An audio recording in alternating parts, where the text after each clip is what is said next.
目前国内有至少100名左右的中国富人参与了此项运动，并且人数还在不断的增加。咱们以最贵的价值498800元的加拿大14天北极熊狩猎团为例，费用里面就包括了一只公北极熊，这就意味着客户拥有在猎场射杀一只公北极熊的权利。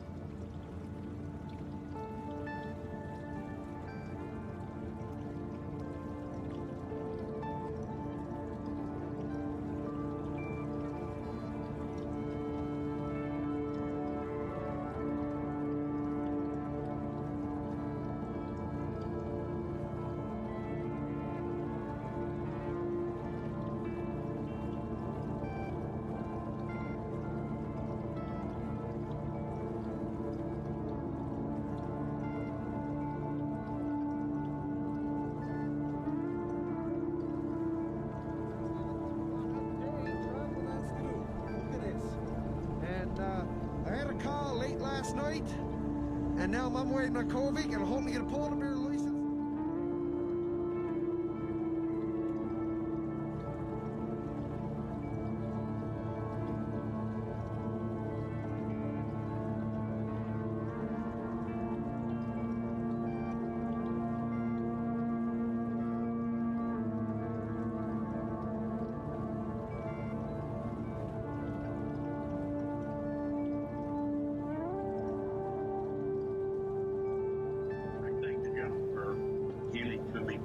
I write support of H.R. 844, the Marine Mammal Rescue Assistance Amendment for the 2009. This important piece of legislation continues to build upon the original legislation this body passed in 1972, the Marine Mammal Protection Act. Continue to recognize the importance of marine mammals.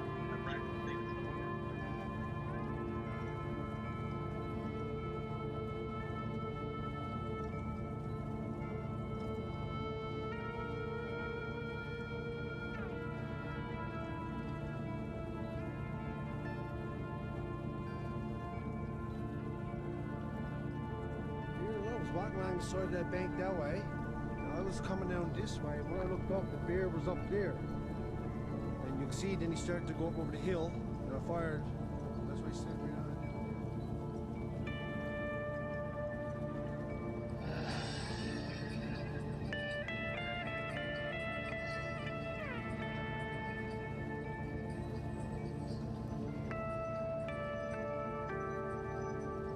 Where they're spending their time. The more we know about an animal, the better we can protect that animal. Very stable weather conditions in the Arctic, and that's been changing over the years. We don't see that stability, and so that tool has been less effective than we hoped. And that's why we've changed to looking at synthetic aperture radar. Yep, slid right on down over the bank right here by this rock. Right, I'll get the beer hauled over there, and warm now. It's getting the lash on the Combatic.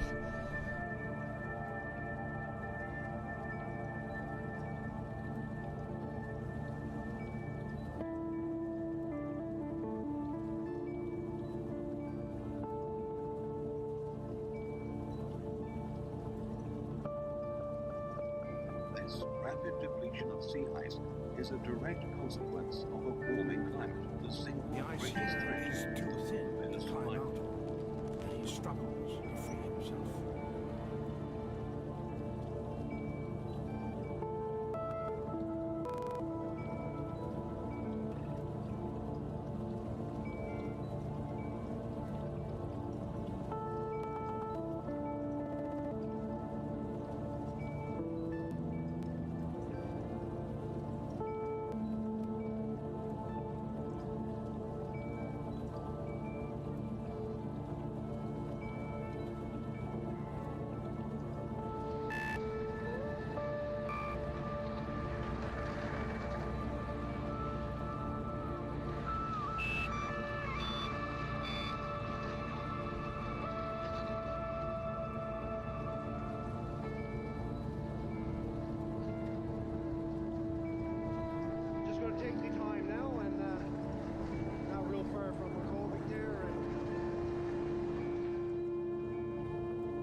wash down with beer.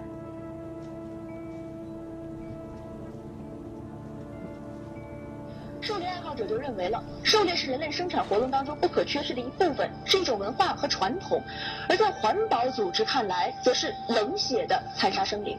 是文化还是环保，注定是一个一直都会充满争议的话题。